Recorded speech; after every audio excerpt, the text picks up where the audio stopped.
All right, we're back here at the Northeast Trade Show, guys. I'm here with Brandon Louder, our VP of Sales for AccuDraft, answering your questions that you sent in. Let's jump right into it.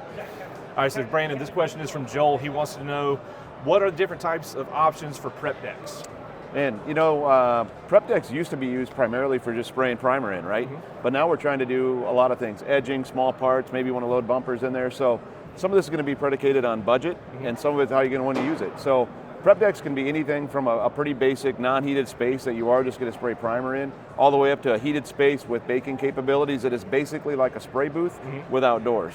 One thing to keep in mind is that with a prep deck with curtain sides, you've got a limited amount that you can legally spray in there. Yes. 1 gallon in 8 hours, right? Yep. So those are maybe less functional overall than a prep deck that has got sidewalls, solid sidewalls. We actually call that a CTOF, or closed top open front. That's how the EPA looks at that. Okay. That's unlimited spray, and it's basically a spray booth without doors on it. Okay.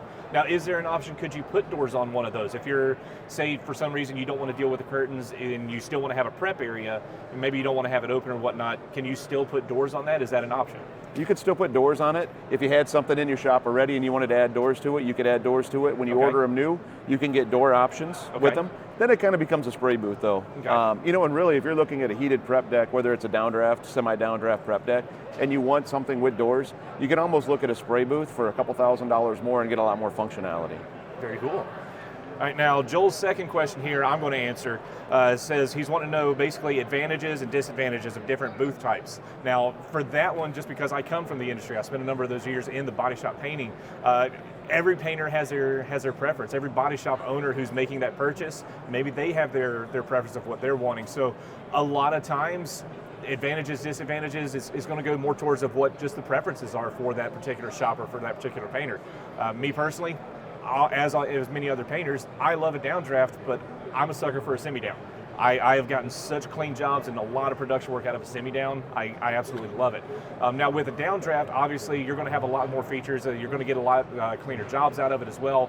And when you think about just the air travel of it, think about a semi-down or even a cross draft. Think of how long that booth is, how much of a distance that air has to travel from the time it comes in to the time it's exhausted out through the filters. And then think about it just on a straight downdraft. It's coming through the ceiling, straight out around the car and going straight back down. So you're looking at 10 feet, 9 feet, 10 feet, somewhere in there, versus the length of the booth at 26, 28, 30 feet, sometimes more. We've seen all different applications on that. So it depends on airflow, it depends on your painting style, it depends on a number of different factors on that. The biggest thing that I could tell you is look into every single option that you can, and just give us a call if you're interested in wanting to know the details about airflow and whatnot, or sizing specifics and such. Give us a holler, and we'll get you somebody in touch with you. So something I think, Jeremy, that helps you is you understand where the spray zone and the clean areas inside of a spray booth. So whether you're using a semi-down, a cross draft, or a downdraft, you know where to stage your parts. So I think if you want to get clean paint jobs, it's important to have everything clean. It's also important to take a few minutes and understand the spray zone of your spray booth, where you should be placing parts, which direction you should be spraying.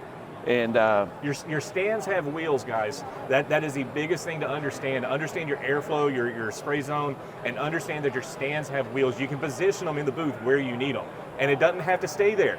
You can move them and get something else in position. If you're doing multiple pieces, multiple parts, if you're wanting to stay just in this area, move them. Absolutely, we'll see that a lot. Somebody will put a stand against the wall, spray against the wall in a downdraft booth, and there's no airflow out by the wall. Right. Should have that over by the grates, get your spraying done, and then move it out of the way so you can paint your next part. Absolutely. Guys, hope this helps.